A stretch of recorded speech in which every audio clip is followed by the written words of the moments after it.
Yep, that's me. You're probably wondering how I ended up in this situation. But if you tell a fish that they have to climb a tree and they can't do it, I love how I'm changing this, the fish feels like it's stupid, right? Like, I can't do it. In reality, most of the pressures that you feel in life are not real. It's all something we've created. It's all made up. Everybody hits walls. If there's somebody who doesn't hit a wall, I get worried. Growing up, I got to see how food affected the women in my life. I grew up on university campus and around people who were getting their PhDs. As I move into this last chapter, and I still have all these ideas of things I want to do and this, but a little bit more forward thinking with all of the torch that's being passed on. I see that stronger now than I've ever seen that. I don't know if that's good or sad or. I think academia probably has a lot of growth and could happen in the next few years. You never know. We're breaking more than we're helping push forward.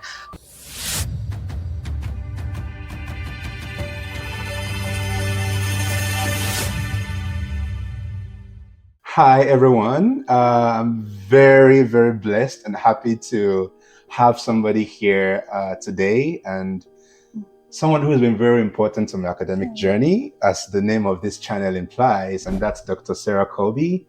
She's my academic advisor, and she's an associate professor of nutrition at the University of Tennessee, Knoxville. She has a lot of experiences, which we'll talk about today, and talk about a lot of things. But I thought about, if I am to speak to faculty members, I think it's just very important to talk to the person who has the most influence so far on my academic journey, and starting from there to other people. So you're in for a very, very interesting episode. Dr. Colby is going to amaze you, as she has always done. But thank you so much for allowing me to do this with you. That's wonderful. So as I said, she's an associate professor at the University of Tennessee, Knoxville, of nutrition here. But before she came here, she worked at the USDA and a couple of other nutrition places, which we'll talk about. But I think where I'd like us to start is that I've told you this over and over. You have a way of connecting to students that I think you have a way of knowing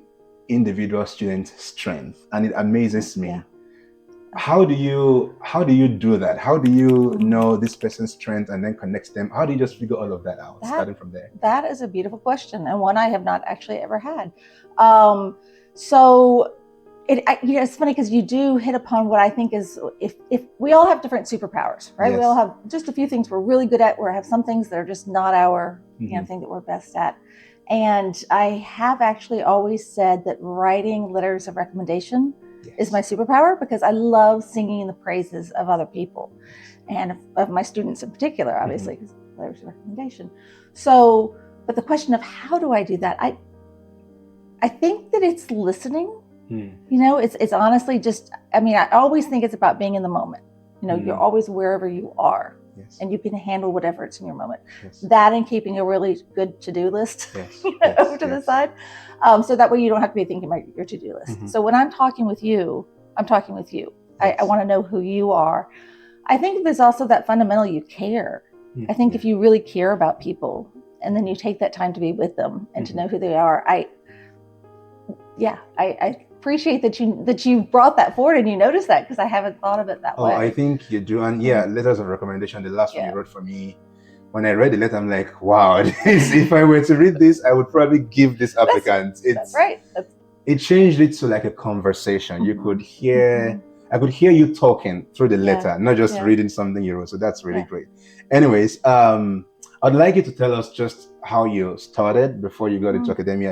I know you went to North Carolina, Chapel Hill, or Greensboro. The School of the Arts. Well, are you talking about before? For PhD. Oh, you're just at PhD, because I thought we were going way back. Okay, you can start from there, because your journey is different. You started with arts, so let's talk about that. Yeah, no, it's very different. And I think another thing that's a part of my journey is that both of my parents have their PhDs. Yes, you told us. So I grew up in academia. I grew up on university campus and around people who were getting their PhDs. That's probably another part of that. You think that kind of helped you? I do. I think it shaped me, seeing so many people from around the world, all working in different fields. And so that was my childhood. That was my playground was at, the Institute of Ecology at University of Georgia. So I brought that with me. Georgia. Okay. Yeah, Georgia. I know you always encourage us to bring our children. Some of us have children in the lab. You always like us to bring them to campus. Is that why you talk about that? Because it kind of primed you? Well, I've really seen, actually, not just for me, but for a lot of people, when kids get exposure on campus and to professors early, then they learn that it's not scary. They're people and they're safe, and it's a beautiful place to explore. So I think from the youngest possible age, having kids in all kinds of learning environments, I think will open the doors for them later. Definitely. I think that's an encouragement for those of us who have kids. My children probably know, but because it can be very overwhelming and like, oh, how can I do it? But I know you did some of that and you encourage us to like bring them on. Anyway, back to your journey. Okay. So, well, and actually, again, with my parents, starting at the roots, my mother was early childhood education. And she did child psychology and development. And then my father was environmental, so ecology. And so you'll see that a lot of my work throughout the years is still founded in those roots. Then I did theater. So, and theater is about it's about communicating. It's about how do we understand the world. So some of that, knowing who somebody is and seeing their strengths, probably comes actually from that time of reflection in theater. And then I did I did my senior year in high school was actually at North Carolina School of the Arts, which is where I thought you were going there. Oh, yeah. And then I went down to Miami and did conservatory training for 2 years down there. About? And conservatory training is just a certain level of training for the arts. So North Carolina School of the Arts was conservatory as well. And so then in Miami, 2 years there, and then I did a double major at Florida State in theater and nutrition. So you might ask there, why nutrition? Yes.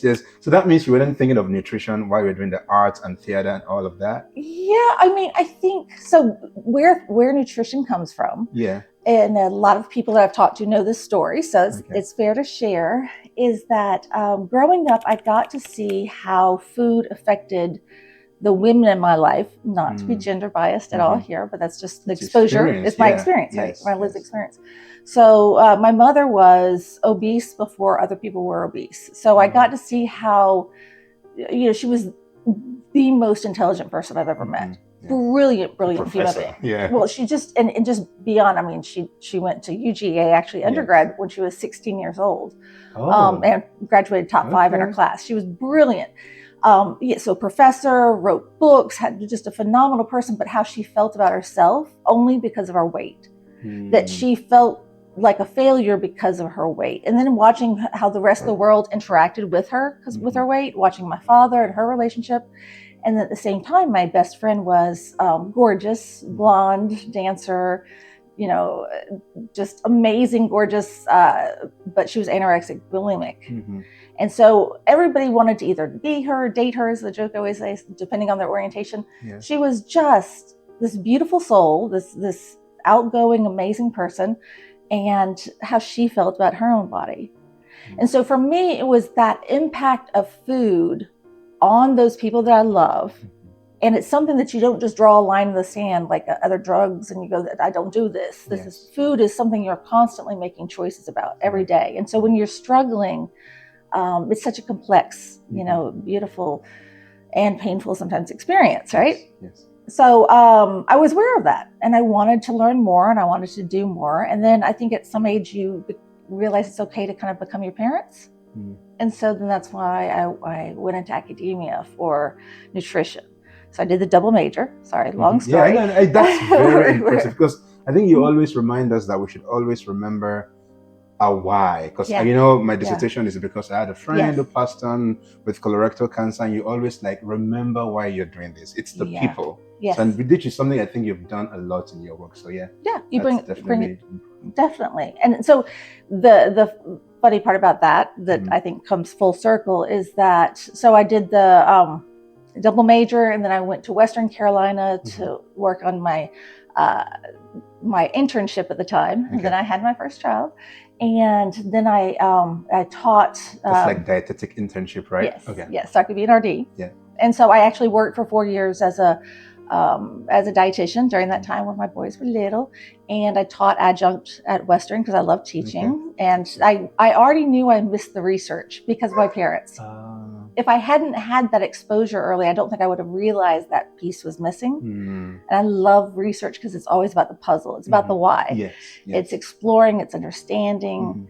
So I went to UNCG, where you actually started the story. Where we're going there.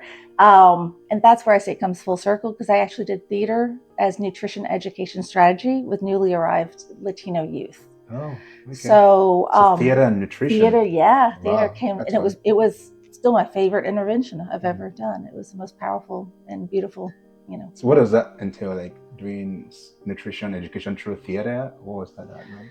Yeah, so there I worked with newly arrived Latino immigrants, primarily from Mexico. I had some kids that had only been here for even a few days. Some had been here for a few years. And we first learned how to get on our feet and play and tell stories through, exploring, just play, really. Learn how to play, get on our feet. And then have the kids tell their own story. And kids, plays from your mom's That's research. right. Yeah, you're right. Good memory. Yeah. That's right. Because my mother focused on learning through play. I hadn't even thought about that. Wow, that did come full circle. All those pieces come together.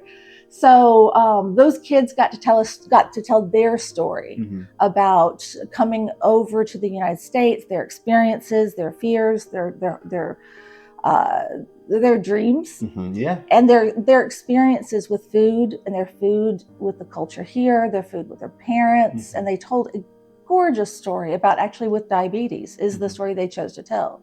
And so their family and their parents got to hear those, from a one-page piece of information about diabetes that then I brought to them, since they brought diabetes to the table.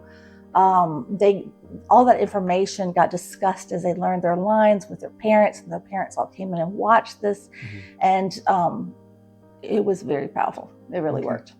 That's good. So the theater thing, and then Then I went to and so then I went to the university. I went to the USDA, and again, ties. The reason you worked why at USDA before your PhD? No, I did my PhD with the theater. Thing. Okay. And then I did. I went to the USDA, and it was actually because of my work with the Native tribes in North Carolina, that Jerry Combs was the center director, and that center had originally been where most of what we know about minerals. The research had come from, and they were changing at the time to looking at behavior. And so I was the first person that came in and looking at behavior and community and why we eat what we eat. And So what made you then come to UT? Or was it UT you came then for tenure track? No. So actually, while I was with the USDA, my husband had a really big fall. He's okay, but it was a good fall, and I had 2 small children, and I needed a little bit more flexibility in my life. USDA was wonderful, but it is a little bit more of a the time schedule, and when you need to take somebody to a doctor's appointment and so forth, it gets complicated. So I took a position at East Carolina University first, because it's coming back to North Carolina, coming back to home, closer to home when we need help. It was a phenomenal place. I'm still torn about leaving, and I know I already left, but and that's where you met Dr. Jared. Oh yes. Okay, well, funny enough, when he interviewed, he's fantastic. He's an amazing rock star, right? Yes. Rock star, already like full out there career, and this shows you how old I am, because when he interviewed, students already here as an associate professor. I know. He was an undergrad. That's in a class. Great. Yes. So yes, I did have him in class a long time ago, obviously. And then when this position at UT came open, for me, first of all, it's coming closer to home. It was only 2 hours away from home instead of 7. I know that's strange. Tennessee, go to Georgia? Well, that was North Carolina. So yes, you're actually getting all the states right. That I was born in Georgia, and then I was in North Carolina, then with USDA, and then Tennessee. So it coming home, because it's only 2 hours. So I was really very familiar with UT as a part of my heart growing up, because 2 hours away it was UT. So when this position came open, it was just one of those times where I couldn't say no. Mm-hmm. I was torn. I loved teaching at East Carolina. I loved the research. I was with the multi-state team. I'm still, but yes, I came here. I've been here for a very long time now, since 2011. Wow. Yeah. So decisions, like Okay. East Carolina, is it yeah. R1 versus R2, UT, R1? That is a great point. What really informed those decisions eventually? Because you have to still decide based on some things. You do. And I working with so many students over the years, that decision has been so hard for so many of, sometimes they've seen what I'm doing depending on the grant and the process, and they're like, oh, I don't want to do that. That looks like, no, thank you. And then we talk about the different types of choices, like you said, that are out there. There's so many. East Carolina is not an R1, but I had all of the research opportunities that I had with USDA and that I have here at East Carolina. So again, in terms of choices, it may not be an R1, but when I was there, I had all of the support for doing research that I could ever want to do. I did teach more. A lot of that was my own choice, again, because I enjoyed it. But I mean, I could do everything I could do here. And I hope this doesn't sound bad, but in some ways there is a little bit less pressure. Because it's not an R1. It's not R1, yes. I get so there's less pressure. Course, You do have a little bit more teaching, but it's like when they're like, yeah, what can we do to help support your grant? And then they're like, yay, you got a grant. And they're all excited. But it's not the same. This is what you have to do. You're doing what you're supposed to do. Even do more. Do more. So that's why I guess, that and just the general support, that's why it was honestly hard to leave that environment. That also was tied to the medical school, which was a real benefit there. So some amazing, Kathy Colassa, I don't think you know that name, but she's another rock star, you should look her up, was there. And so getting to work with her when I first came. Then like Sylvia Escott Stump, you might know that name. No, this is the hard part when people who are rock stars to me, that when I got to meet them, I'm like, get that starstruck thing that not everybody always knows as the years go by. Did you have students that you were mentoring at East Carolina, or you first had your student here? Do you know Virginia Caraway? Yes, I've heard the name. So she's, again, just like Jared, the rock star. She's at she was actually working on her Virginia, forgive me, was it, I can't remember if she started with her undergrad. I think she did. In my mind she did, and then did her master's. And then she went to NC State for her PhD, where she worked with Susie Goodall. So they're great. I have lots of students from East Carolina that I still connect with and know. It's like all these chapters of life that, All right. So can you tell me what it felt like having your first student? I want to stay in academia. I've talked about you with that. And I'm just thinking about what would it look like having a student you're kind of responsible for in that wise. Or let's start from when you were starting to have students, what was at the back of your mind about the people you're going to be working with? What was like your mentoring style? If you kind of thought about it, really, what were you thinking about then? That's interesting, because I definitely wasn't thinking about what I was thinking about, if that makes sense. I know. So I can really speak to how it felt. I was excited. Yeah, I was excited for them. I was excited to work with them. I think I've always seen it as a collaboration and a partnership. I'm aware of the fact, and have been aware of the fact, that for the student, there's more of that formal, like, this is my professor. This is my advisor. I definitely am that kind of student. So, and so I'm aware that they feel that way. Whereas I think we, at least the people I know, are aware from the beginning that we're working with other people, other adults. So that line between colleague and student, yes, there's the responsibility side that maybe is the difference there. And I guess with different role, because you do have that role of, what do they need? What's next? How to help them grow? How to help them get where they want to go? But I think besides excitement, I don't know if I could put any other thoughts with it. You kind of jump in, and as long as you honestly care, and you're listening, and and your priorities are your students. Yes. I think that this doesn't help for everybody, but it's very similar to having children.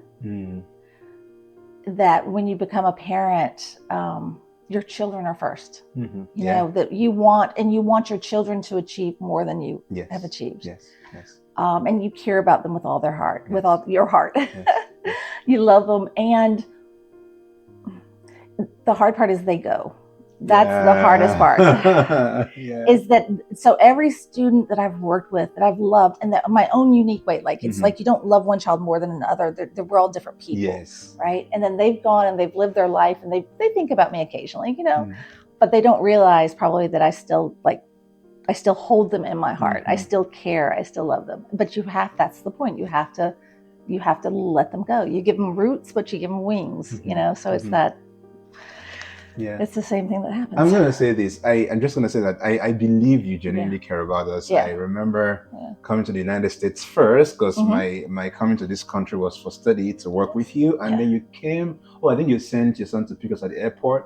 Then you went to pick Chauvin, and you put us up in your house. And got in a little trouble for that, but that's okay. I remember when one of us lost his father and had to go home. I remember talking to you about, you know, if the person was a GTA, I don't want to mention names now, and you're like, okay, I told you I would love to help. You're like, no, you picked up the person's job. And I'm just like, I don't see this in a lot of places. So what still drives you? I think is it still that part of knowing this person is a whole person? That's because in other places you may barely even get time to travel. You know, I've seen people who couldn't travel for family things and all of that because of who they work with. But you not just let them travel, but also say, your work, don't worry about that. We'll fix it for you. And you did the person's work.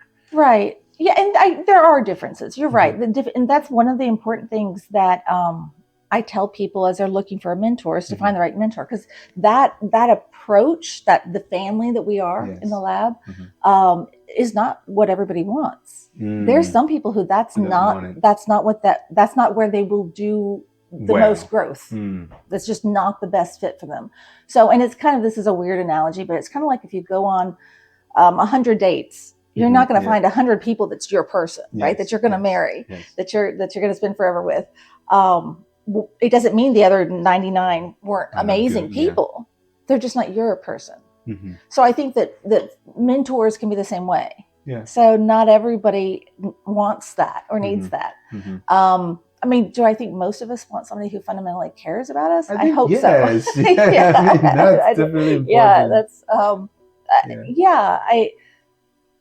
I have been surrounded, and I've seen so many faculty that do love their students. And I think their students know it. That's an interesting question. But I know of so many faculty who their students love them for years and years and years. I mean, you think about Carla Shellnut, to throw out a name, right?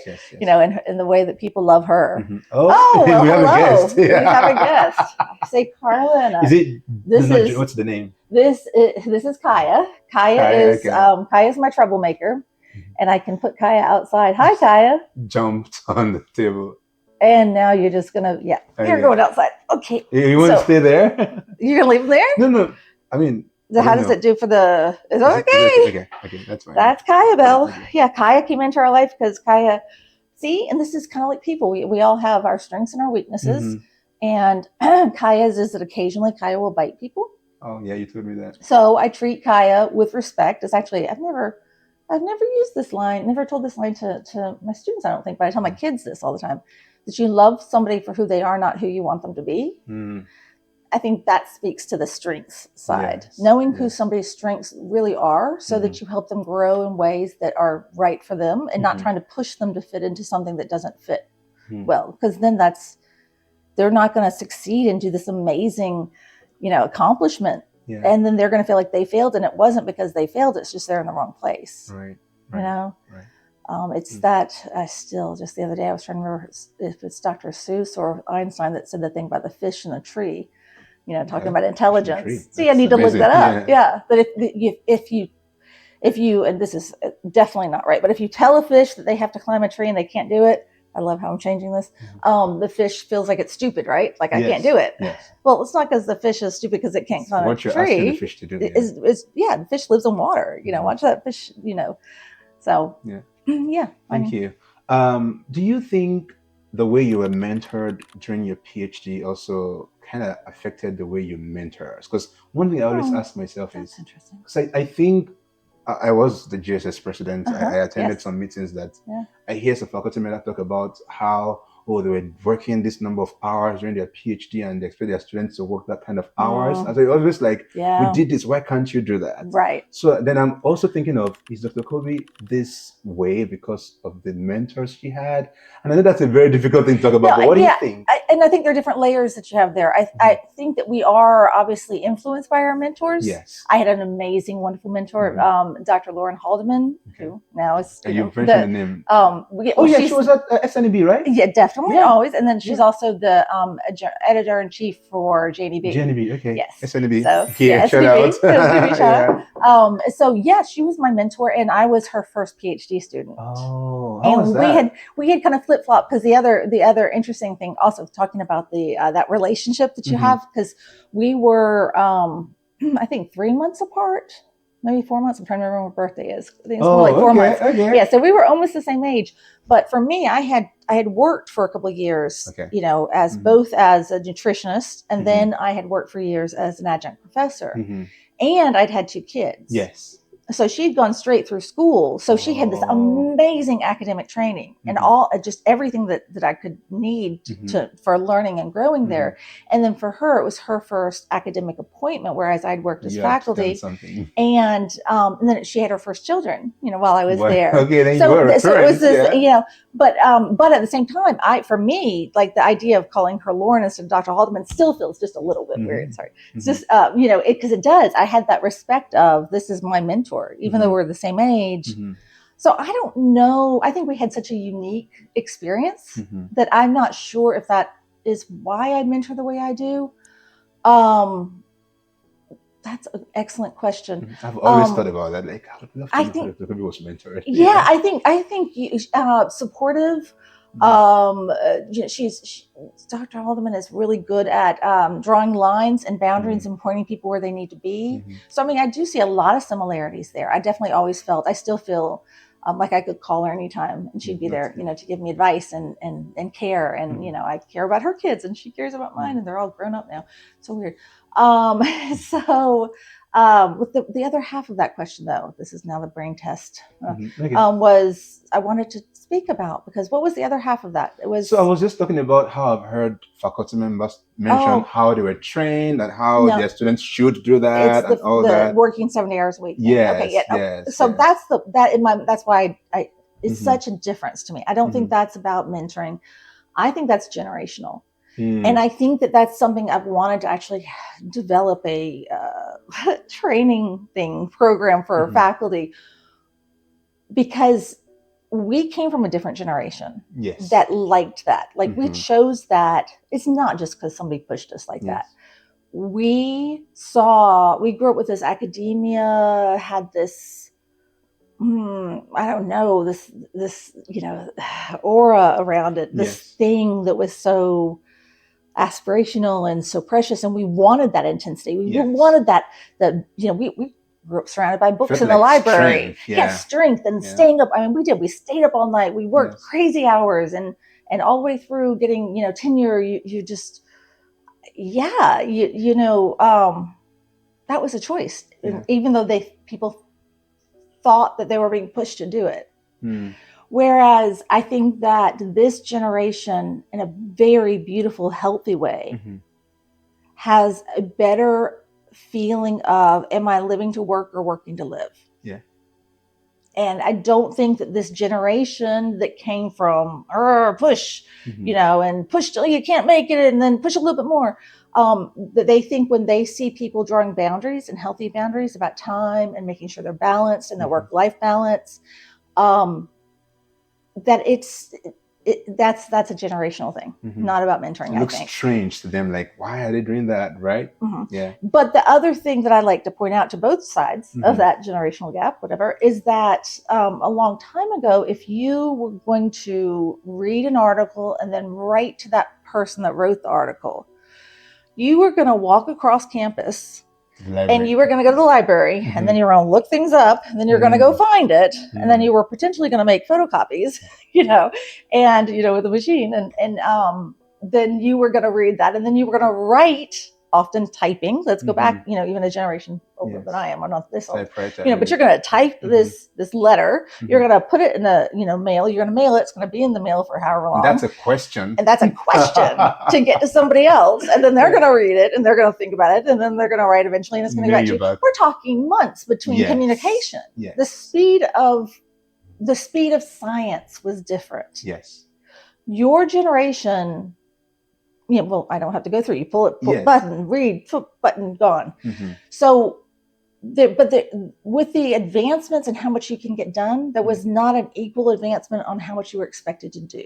That's a good way to look at it. Right. Because the hours you're spending there is to walk to the library, make photocopies, mail, that I can do in 5 minutes. Yes. On my bed. Yes. Yes. And so you should have that extra time that's been made. It should not be to work necessarily. Right. Yeah. It was supposed to free up things. Yes. Let it free up things. Yes. So, speaking about this difference in technology, I know you've talked about how now people expect you to respond instantly, and how do we protect ourselves? Because there are loads of emails, you have to work, you have to attend to meetings, you can attend meetings back to back. Before, if you were to walk from Mossman to the library, you at least need 30 minutes in between meetings, but you can really jump from one to the next. Now, how do we help ourselves? That's a good point. And it's going to be about perspective. It's going to be about keeping it in your mind, because in reality, most of the pressures that you feel in life are not real. It's all something we've created. It's all made up. I will say the same thing about tenure. In reality, that pressure that so many people feel, and taking it down to comps, your dissertation, papers, all of those things. It's the pressure side of it is all legitimately something we're creating. You know what you need to do in life, and as long as, if you don't know, that needs to be clarified, right? Yes. So, know what I need to do. What are my expectations? What do I need to work up to? Like I said, that good to-do list, make a really good to-do list. Keep that there. So that way you know if you're getting what you need done, or if you legitimately need to readjust things so you're getting more done. And then remind yourself to let it go, that it's not real.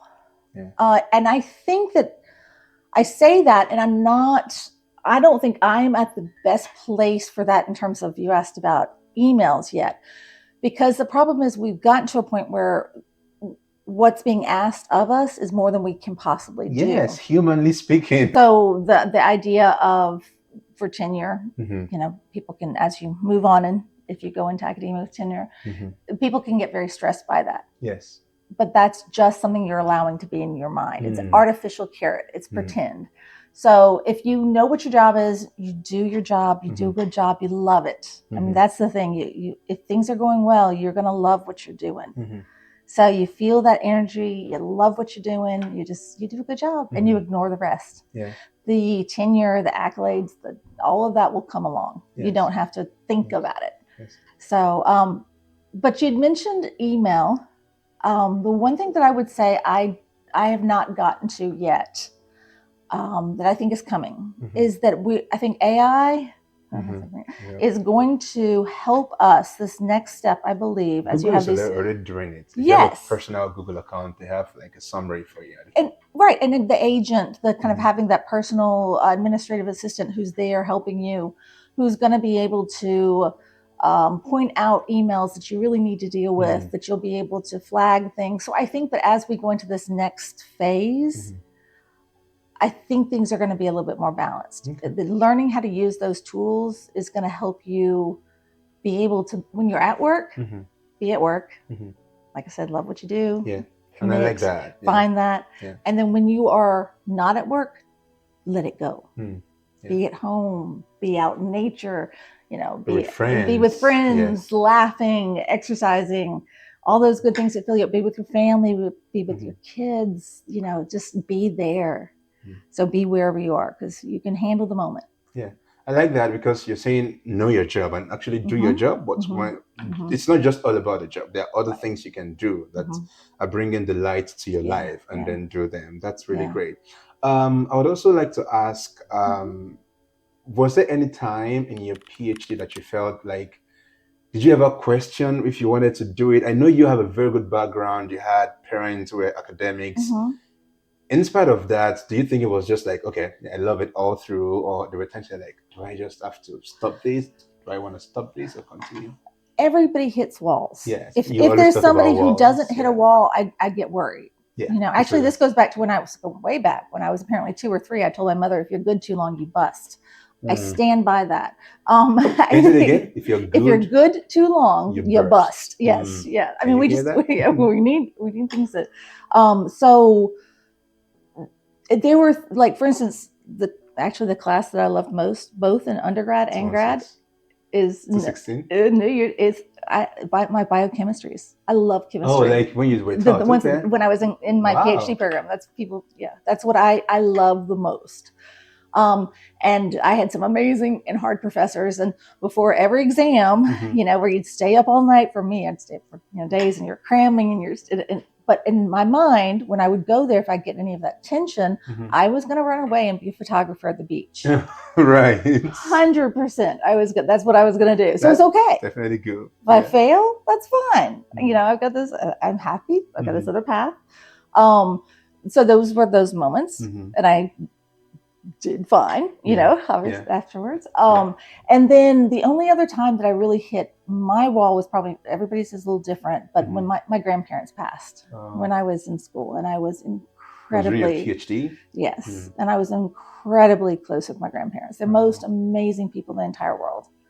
And I was there for both of them, and it was a pretty intense time. Mhm. And so when I came back to school, there was an extra class that I was going to have to take. And I told Dr. Haldeman, I was like, I can't, if you need me to do this, I'm going to have to step away. And she was a great mentor, and she mentored me through it. And we, you know, and I it's that taking that next step and just staying with it. Mhm. You know, so for me, that was more of that emotional side than Mhm. that I can't do it because I can't write this stinking Yes, paper. Because I think I've always enjoyed the academic part of it. It's always like a puzzle to me. It's always a game. I've never gotten bored with that. And it's fun for you. It is. Yeah. I see how you come up with idea. Yesterday, and I'll call you like, okay, and then you wrote a whole. Okay, can I think about this? Okay, that's why I said, okay, I think I need to read this more. Right. It was going really fast, but I love the fact that you can quickly come up with something and want to work on it instantly. So it kind of makes sense to me. Like, it looks like a game to you, and that's definitely fun. You know, it is. Yeah, that's good. But that's also why what I've always said is that you need to look for a group of about 4 or 5 people who work together really well. You mentioned that. You know, my multi-state team, as you know, my USDA multi-state team is they're who've made my career. You know, my family, they're family to me. They're my best friends and family, and I love them and I miss them. We're not working together. And so if you can have a team like that, and you're all going to have different strengths. So I don't be shocked, but I'm kind of like the idea person. I like big thoughts and creative, and let's go, let's do this, and I can write a full draft of something and just get it down, right? Yeah. But I don't enjoy the T and the I and the detail side of things. That can do that. And then I have people who love doing that. Yes. You know, I've met people who love writing reports. That's so cool to me. I mean, you know, and I feel really bad still that the time in a meeting where this person said, I love writing reports. They're in administration now, you can imagine. I can see that. But you have those people who love editing, who, you know, love the submission process. You know, you have those people who love the stats. You know, I love figuring out what to run, and I love seeing the outcomes. You know, I'm not the stats. I can get mad at stats occasionally.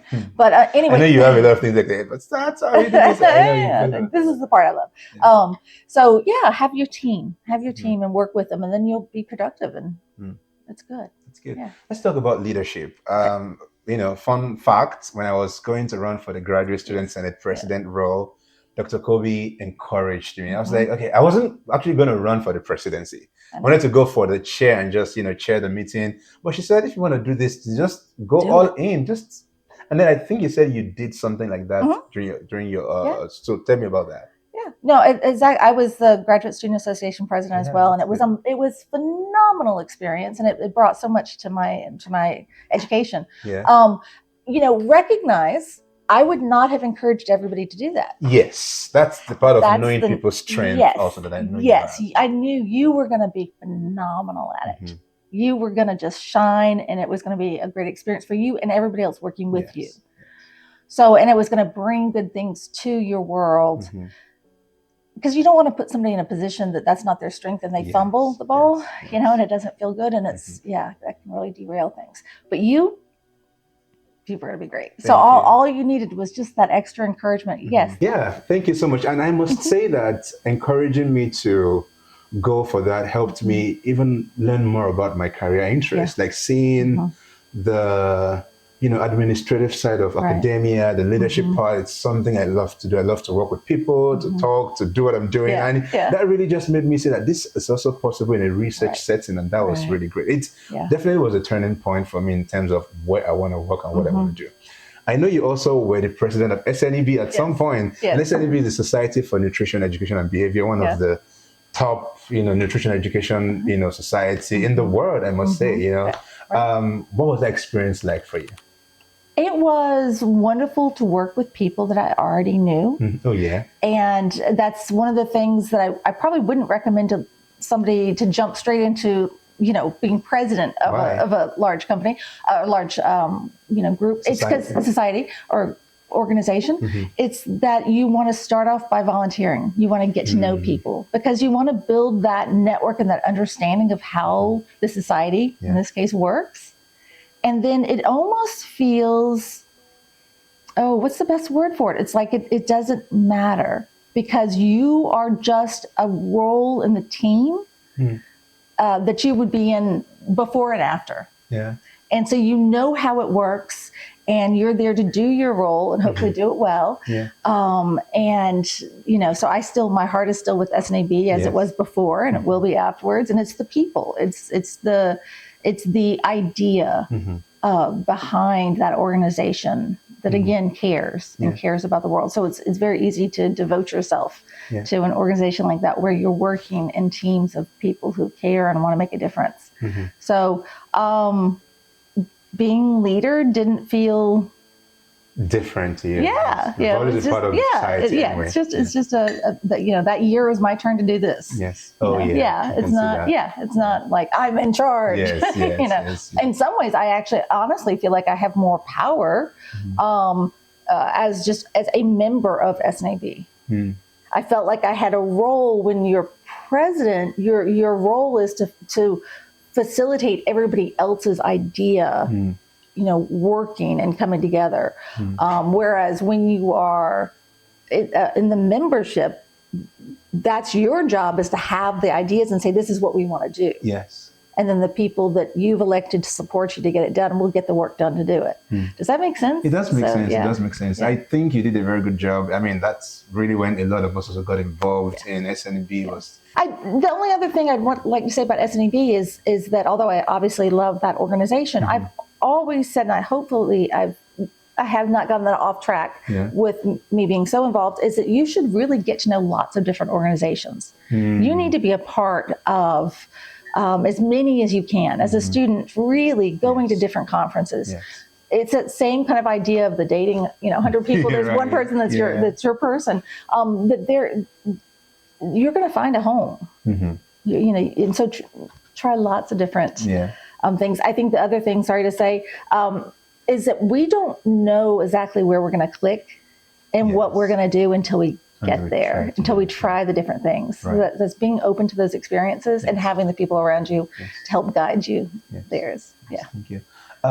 When you're hoping to recruit a student, what do you always look for? Like, what are you, because we're going to be recruiting soon. Right. How do you go about that? How do you get to choose that person? I know sometimes it's hard for you, like, okay, all of you can come, But you have to make decisions eventually. Okay, I'm not good at that.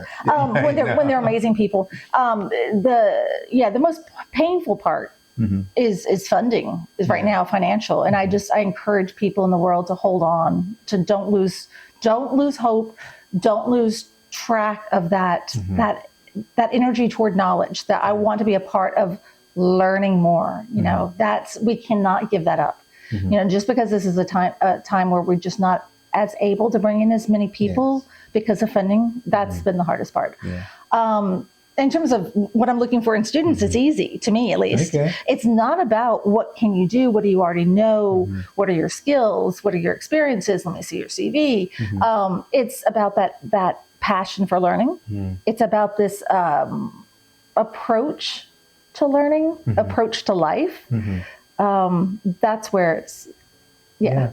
So I've seen, I'm very active on LinkedIn. I see a lot of posting, people looking for PhD students and asking for at least 2 first authored paper and this and that, skillful in this. And then, okay, this person is supposed to come and learn.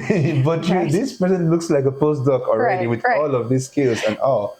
It gets so competitive. Yeah. Is it are things just evolving to a point where PhD, because Dr. Odoy, one of my committee members, is also very amazing, said that when he was a student, you rarely see people with a PhD with like this much publication we are seeing with people coming into a PhD program now. So what's changing? I think maybe, hopefully, that gets back to that speed of life with that technology has done. That it's much more realistic to actually do this lit review and to get these papers written, and so we're able to access more knowledge. Quicker, easier. I don't know if easier is a good word for it. I think we should be careful with that, because to me, it's more about that capacity and interest and passion than it is about what you've already accomplished. So I would hate to lose those people with that potential because we are only selecting people who've already, ticked off certain, things on a resume. I'm always, I can't think of a more professional word than freaked out. Very professional. Totally professional here. So I mean, some Einstein. Exactly. So around the world, if we could, the idea that there are people who we never discover, we never find, they never find a way to, and whether it's from their ability to play piano or to develop mathematical equations or to understand something in social sciences, that loss as I personally don't think of it as like countries anymore to a certain extent. I really think of it as we're a world. We're a globe. So what we are missing out by not having systems that make that education possible is such a loss. So it's not that I'm only looking for Einsteins, and I'm just like you obviously we all are in our own way, right? Yes. But it's that I get to meet these amazing people who have this passion for learning and have this potential and this spark, and the fact that I'm able to facilitate them having the opportunity to pursue that, that's beautiful. I mean, that's an honor. It really is. So, Thank you so much, and that's really true. Another side of that is the global issue with access to countries, to other places, and all of that, passport strength. I know a lot of people from the global south who are trying to go in for conference, like who get invited to conferences, literally invited, but they just couldn't get a visa. So, and just a lot of things, but that's always been there. Maybe what do you think about all of the structural issues? I think that, as with anything, if you look throughout history and humankind, there are ups. There are times of beautiful building and growth and, and then there are times where things are really rough and really, really dark and horrible and bad times that, and it ebbs and flows. And I'll say that not to sound cavalier about it. But anytime that we find ourselves in a position where we're like, this is horrific, right? We're in this, I can't believe how bad this is right now. And if you think back to 5, 10 years, whatever the time period that you can look back to as, that was pretty amazing.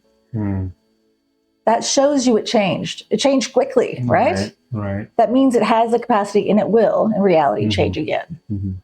So what it takes is people not losing hope and sticking with it. And it will change. It will change again.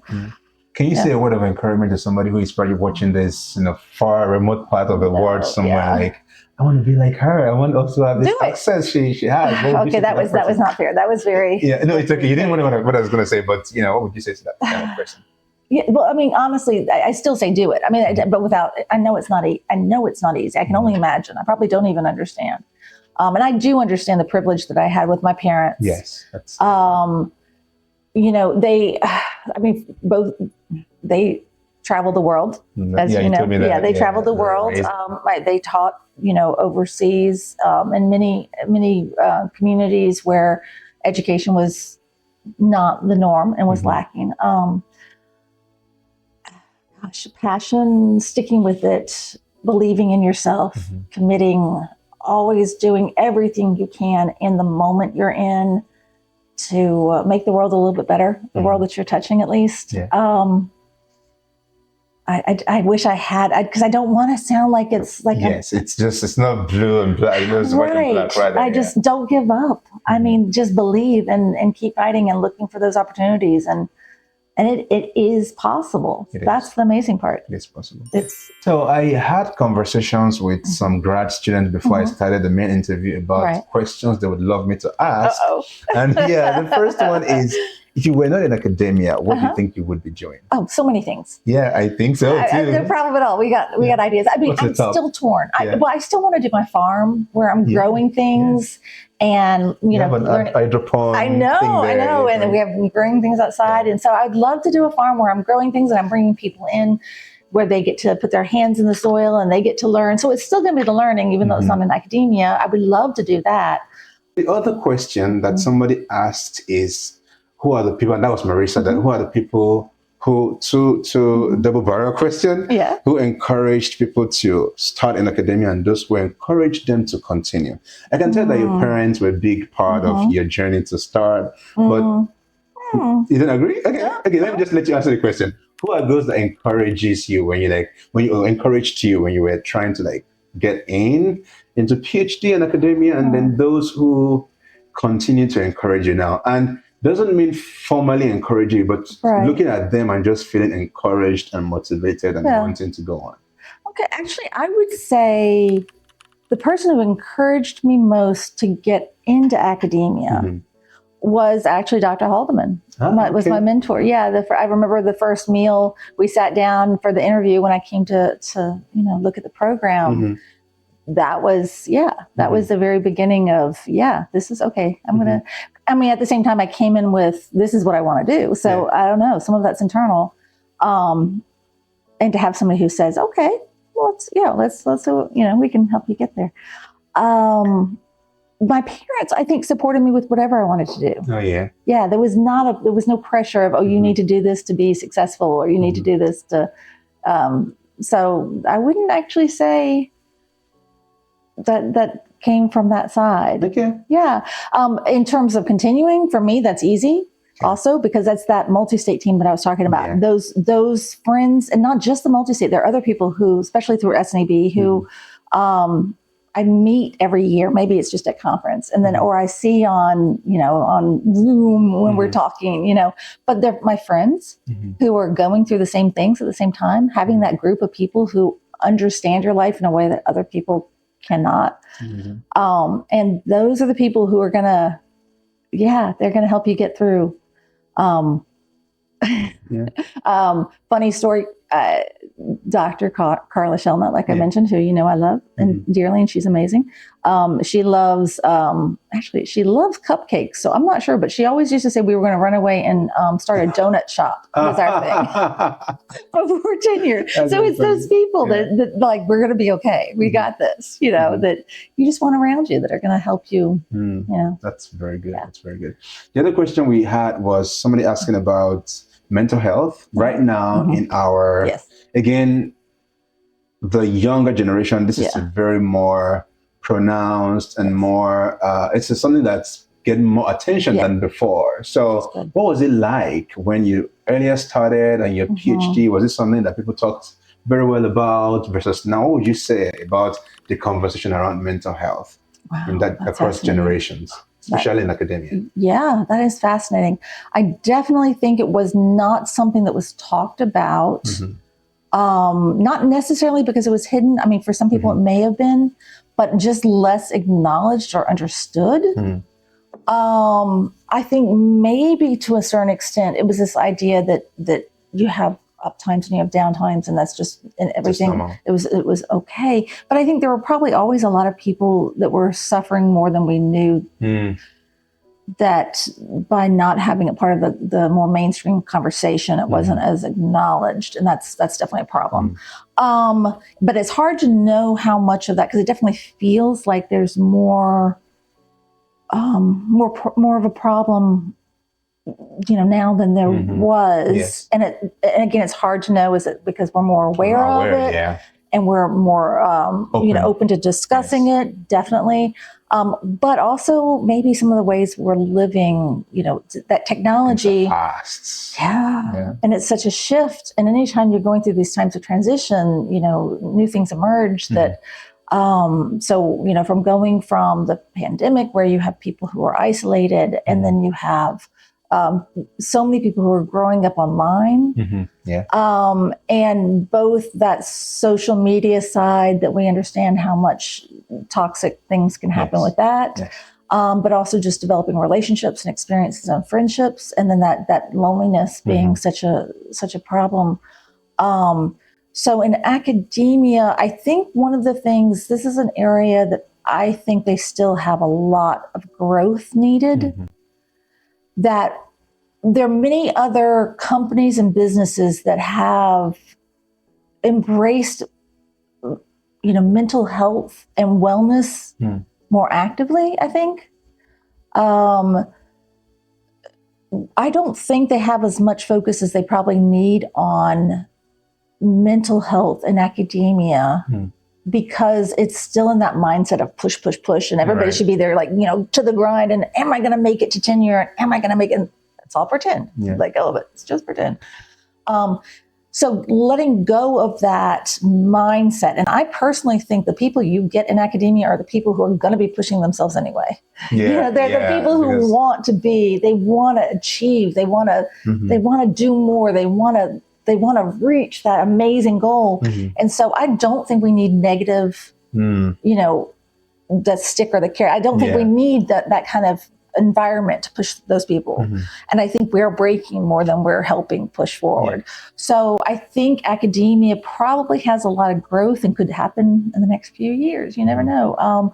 Where we look more at that work-life balance and that mental health. And so I think it's something that your generation can help build. Thank you.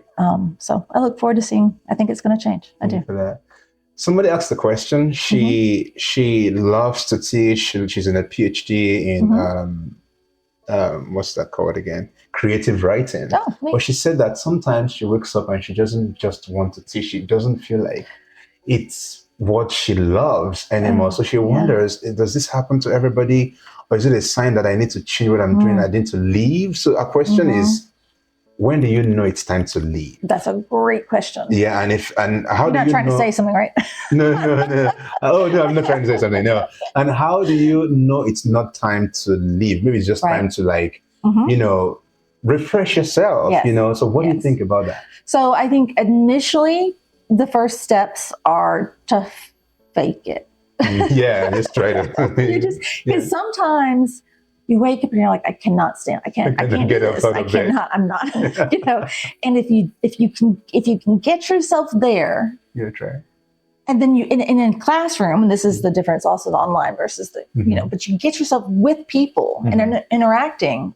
All of a sudden, it hits and it's on again, and it's good, and and everything hits right, and it's when you feel energized afterwards. So it was just getting there. So that's that first step. Test it out, fake it, pretend. And then if by the end exercise, it works. Just get up and do something and you'll be fine. And then all of a sudden you're doing it and it feels great. So try that first. Try that a couple times and see if that's what's going on, right? And of course there can be other things that you can be doing. We can always be healthier. How's your sleep? Are you going? Are you look at your habits? Test out all those things first. then that next stage is that refresh that you're talking about. So maybe there's something, it's a creative outlet that you're not spending time doing. So maybe if you love poetry, or if you love making mosaics, or if you love growing things, or if you love singing, 1,000 things, singing. Going to the movies, take time to do that activity that feels indulgent, because you've got all these things that are behind, right? And so how am I stopping this and just doing this for myself? But then you fill up, and then this all feels doable. So that's that next thing you can test out, to where you're not blowing up your world. You're just taking a break, and and then seeing if it comes back together. And then if that doesn't work, then do the next one that's bigger. And sometimes taking those toes out, and making those small steps and seeing if that's what you need. So it is the sabbatical, or I'm taking months off and I'm trying something completely different. But then it also is important to understand that it's okay to think completely out of the box and do something that's scary, and it be okay. I will, without mentioning the people, when I first started after my PhD, I started off as a senior nutrition research scientist with USDA. And I actually had some postdocs who had more experience working with me, but I didn't have a postdoc. It's very strange. And I swear we became really good friends because we were the same age, and there was still a little bit of that, this is the person's technically a boss kind of, but it was all good. It was good. So anyway, we talked. And for one of them, their dream had always been to work with animals and animal nutrition. So that's not their degree specifically, but that's what they wanted to do. Do it. So this person applied and became the nutritionist for a major zoo in the U.S. and has been doing that now for, I think, 20 years. Without a degree? Well, they had a PhD in nutrition, so that made Human it okay. nutrition. Yeah. Right. Interesting. Yeah, exactly. So animal nutrition is much more complex. Different. I'm aware, but I mean, you are a doctor. You apply. See, take that huge shift that seems like a dream. But they did amazing career. So sometimes taking those, and the other person ended up working. They wanted to do criminal. What's it? The dead. Body farm, forensics. And so they wanted to go in forensics in the FBI. With a nutrition degree. With a PhD in nutrition. That's what they wanted to do. And they decided to do it. And they did great. Wow. That's a pretty big, that's not a right turn. That's a 360. So I say these things about just do it, get up in the morning, see if you, but don't ignore that inner voice. If there's something telling you there's a different path, it's okay. It really, this is, take the different path, try it. Yeah. Thank you so much. So the final question from the students, the last one is, what is the most significant change you've seen in yourself over the years, being in an academic space? If you've thought about that. So I think the most significant change is this feeling as I go into this last chapter of life. I think that's the weirdest transition. I think for a while I was already kind of going, okay, here's the torch. I'm really happy to be spreading this light as we do at UT, right? And passing the torch on to so many people who then grow. So I mean, that legacy is beautiful. And as I move into this last chapter, and I still have all these ideas of things I want to do and this, but a little bit more forward thinking with all of the torch that's being passed on. I see that stronger now than I've ever seen that. I don't know if that's good or sad but it feels right. Very reflective. Like, what does this mean? Where do you go with this and all that? Well, thank you so much. So we're at the end of the interview, but do you have something you'd like to say to encourage mostly graduate students who are going to be seeing this video? What's just any word? Just say I do. So, he's going to love this. My favorite thing is this. here, do this. This is, you are the example of everything that I'm saying right now. That yes, you following your dream, you're following that hearing that voice, doing so many amazing things. So in reality, yeah, you're the aspiration that I think they should look for. Thank you so much, and thank you for allowing me. Because one thing I told Dr. Odoi, is that I was in the lab that allowed me to do GSS. If not, I wouldn't be able to do. People who really want to engage at GSS, but some of them had advice or literally told them, no, you can't. And there are someone who like, okay, this person would not be happy because I think I don't have enough time. And also, thank you so much for giving us the time. I really appreciate, working with you so far. And I'm very sure that, there's just so much more, that we're going to do even outside here, because you have strengthened us. Thank you so much. Thank you. Thank you. Bye. As we move on, I will ask that you continue to engage. So please do not just watch the videos, like, comment, and subscribe.